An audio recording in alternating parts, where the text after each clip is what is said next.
Numbers chapter 11. Now when the people complained in the hearing of the Lord about their misfortunes, the Lord heard it, and his anger was kindled. Then the fire of the Lord burned against them, and consumed some outlying parts of the camp. But the people cried out to Moses. And Moses prayed to the Lord, and the fire abated. So that place was called Taberah, because the fire of the Lord burned against them. The rabble among them had a strong craving, and the Israelites also wept again, and said, If only we had meat to eat. We remember the fish we used to eat in Egypt for nothing, the cucumbers, the melons, the leeks, the onions, and the garlic. But now our strength is dried up, and there is nothing at all but this manna to look at. Now the manna was like coriander seed, and its color was like the color of gum resin. The people went around and gathered it, ground it in meals, or beat it in mortars, then boiled it in pots and made cakes of it. And the taste of it was like the taste of cakes baked with oil. When the dew fell on the camp in the night, the manna would fall with it.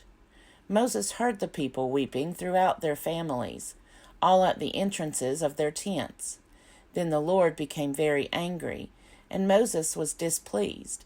So Moses said to the Lord, Why have you treated your servant so badly? Why have I not found favor in your sight, that you lay the burden of all this people on me? Did I conceive all this people?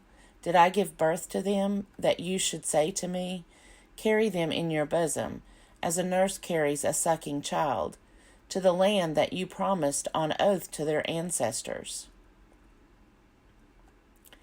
Where am I to get meat to give to all this people? For they come weeping to me and say, Give us meat to eat. I am not able to carry all this people alone, for they are too heavy for me. If this is the way you are going to treat me, put me to death at once, if I have found favor in your sight, and do not let me see my misery. So the Lord said to Moses, Gather for me 70 of the elders of Israel, whom you know to be the elders of the people, and officers over them. Bring them to the tent of meeting, and have them take their place there with you. I will come down and talk with you there, and I will take some of the Spirit that is on you and put it on them, and they shall bear the burden of the people along with you, so that you will not bear it all by yourself. And say to the people, Consecrate yourselves for tomorrow, and you shall eat meat, for you have wailed in the hearing of the Lord, saying, If only we had meat to eat, surely it was better for us in Egypt. Therefore the Lord will give you meat, and you shall eat. You shall eat not only 1 day, or 2 days, or 5 days, or 10 days, or 20 days, but for a whole month, until it comes out of your nostrils and becomes loathsome to you, because you have rejected the Lord who is among you, and have wailed before him, saying, Why did we ever leave Egypt? But Moses said, The people I am with number 600,000 on foot, and you say, I will give them meat, that they may eat for a whole month. Are there enough flocks and herds to slaughter for them? Are there enough fish in the sea to catch for them? The Lord said to Moses, Is the Lord's power limited? Now you shall see whether my word will come true for you or not. So Moses went out and told the people the words of the Lord, and he gathered 70 elders of the people, and placed them all around the tent. Then the Lord came down in the cloud and spoke to him, and took some of the Spirit that was on him, and put it on the 70 elders. And when the Spirit rested upon them, they prophesied, but they did not do so again. 2 men remained in the camp, one named Eldad, and the other named Medad, and the Spirit rested on them. They were among those registered, but they had not gone out to the tent, and so they prophesied in the camp. And a young man ran and told Moses, Eldad and Medad are prophesying in the camp. And Joshua, son of Nun, the assistant of Moses, one of his chosen men, said, My lord Moses, stop them.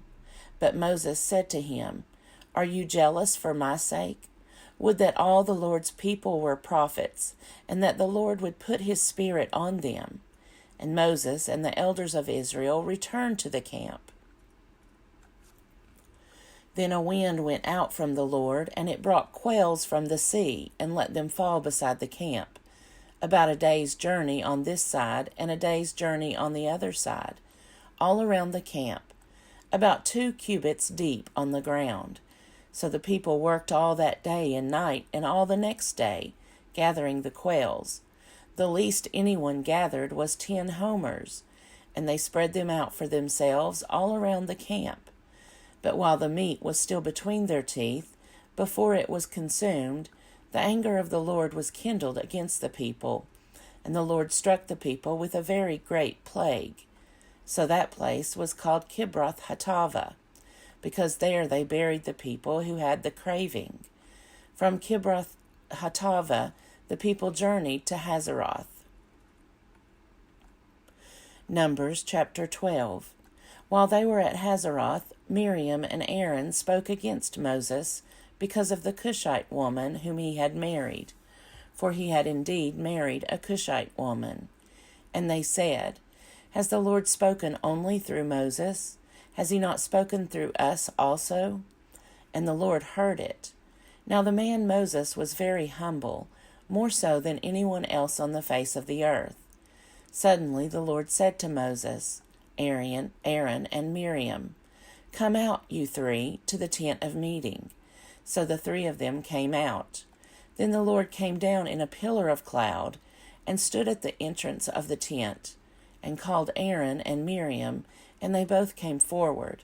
And he said, Hear my words.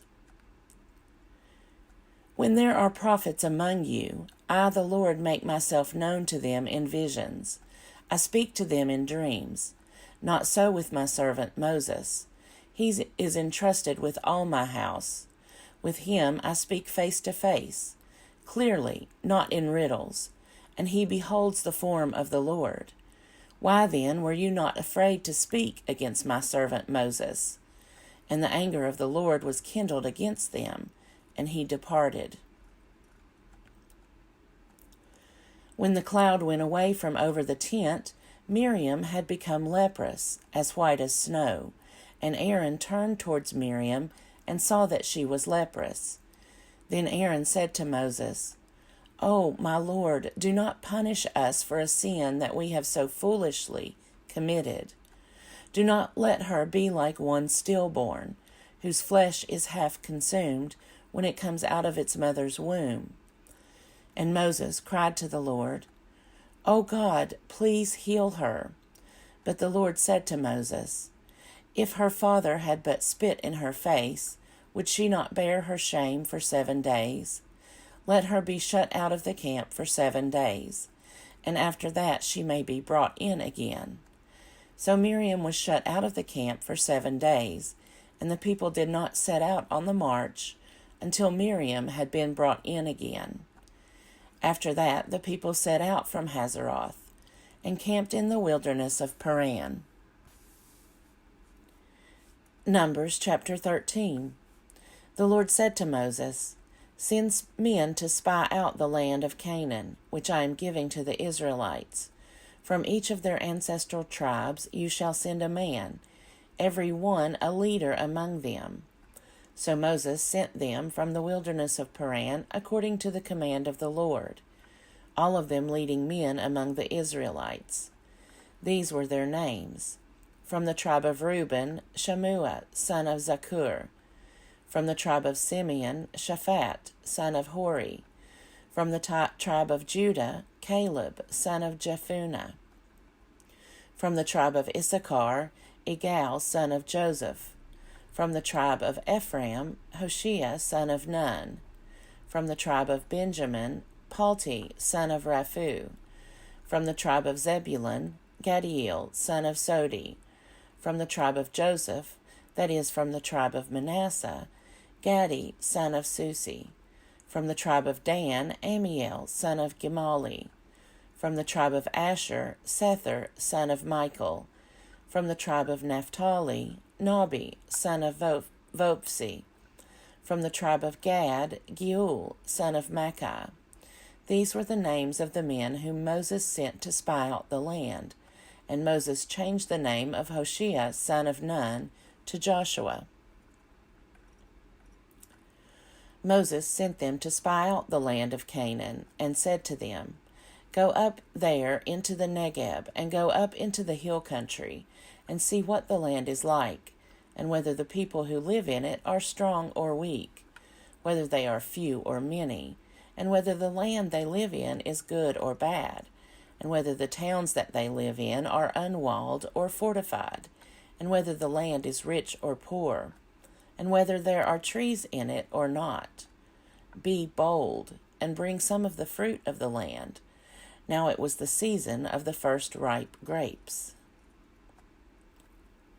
So they went up and spied out the land from the wilderness of Zin to Rehob, near Lebo-Hamath.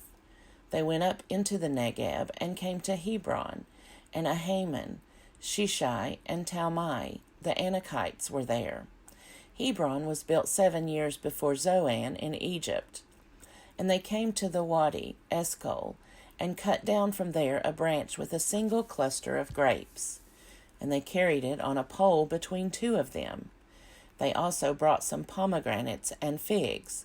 That place was called the Wadi Eshcol, because of the cluster that the Israelites cut down from there. At the end of 40 days they returned from spying out the land, and they came to Moses and Aaron and to all the congregation of the Israelites in the wilderness of Paran at Kadesh. They brought back word to them and to all the congregation, and showed them the fruit of the land.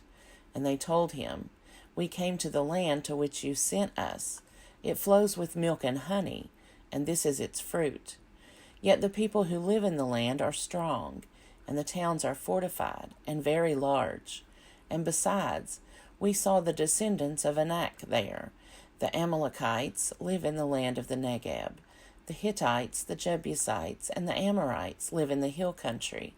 And the Canaanites live by the sea and along the Jordan.